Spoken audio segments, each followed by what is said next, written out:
ডিফুত 6 দিনীয়া কাৰ্যসূচীৰে অসম গ্ৰন্থমেলা অনুষ্ঠিত 6 ফেব্ৰুৱাৰীৰ পৰা কাৰ্বি আংলং জিলা সদৰ চহৰ ডিফুত 6 ফেব্ৰুৱাৰীৰ পৰা 12 ফেব্ৰুৱাৰীলৈকে চলিব অসম গ্ৰন্থমেলা। আজি এক সংবাদমেল যোগে জানিব দিয়ে কাৰ্বি আংলং জিলাৰ উপায়ুক্ত মধুমিতা ভাগৱতী। সদৌ অসম পুথি প্ৰকাশক আৰু বিক্ৰেতা সংস্থাৰ উদ্যোগত কাৰ্বি আংলং জিলা প্ৰশাসনৰ সহযোগত আৰম্ভ হ'ব অসম গ্ৰন্থমেলা। ডিফু চৰকাৰী উচ্চতৰ মাধ্যমিক বালক বিদ্যালয় খেলপথাৰত অনুষ্ঠিত হ'ব গ্ৰন্থমেলা। মুখ্য অতিথি হিচাপে উপস্থিত থাকিব কাৰ্বি আংলং স্বায়ত্তশাসিত পৰিষদৰ মুখ্য কাৰ্যবাহী সদস্য ডক্টৰ তুলিৰাম ৰংহাং, উন্মোচন ৰাজহ আৰু দুৰ্যোগ ব্যৱস্থাপনা পাৰ্বত্য অঞ্চলৰ উন্নয়ন খনি আৰু খনিজ বিভাগৰ মন্ত্ৰী যোগেন মোহন।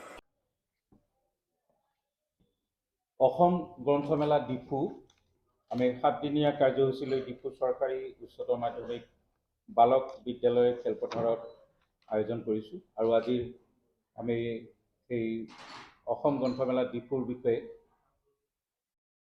সবিশেষ ৰাইজক জনাবৰ বাবে আমি আজি সংবাদমেলৰ আয়োজন কৰিছোঁ আৰু সংবাদমেলৰ সম্বোধন কৰিবৰ বাবে ইতিমধ্যে আসন গ্ৰহণ কৰিছে কাৰ্বি আংলং জিলাৰ উপায়ুক্ত মাননীয়া শ্ৰীযুতা মধুমিতা ভাগৱতী বাইদেউ আৰু অসম প্ৰকাশন পৰিষদৰ সচিব মাননীয় শ্ৰীযুত প্ৰমোদ কলিতাদেৱ, লগতে সদৌ অসম পুথি প্ৰকাশক আৰু বিক্ৰেতা সংস্থাৰ উপসভাপতি মাননীয় বাহাৰুল ইছলাম চৌধুৰী ডাঙৰীয়া।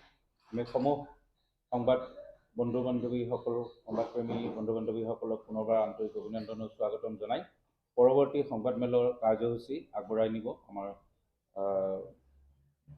মাননীয় উপায়ুক্ত বাইদেউ আৰু সচিব প্ৰমোদ কলিতা।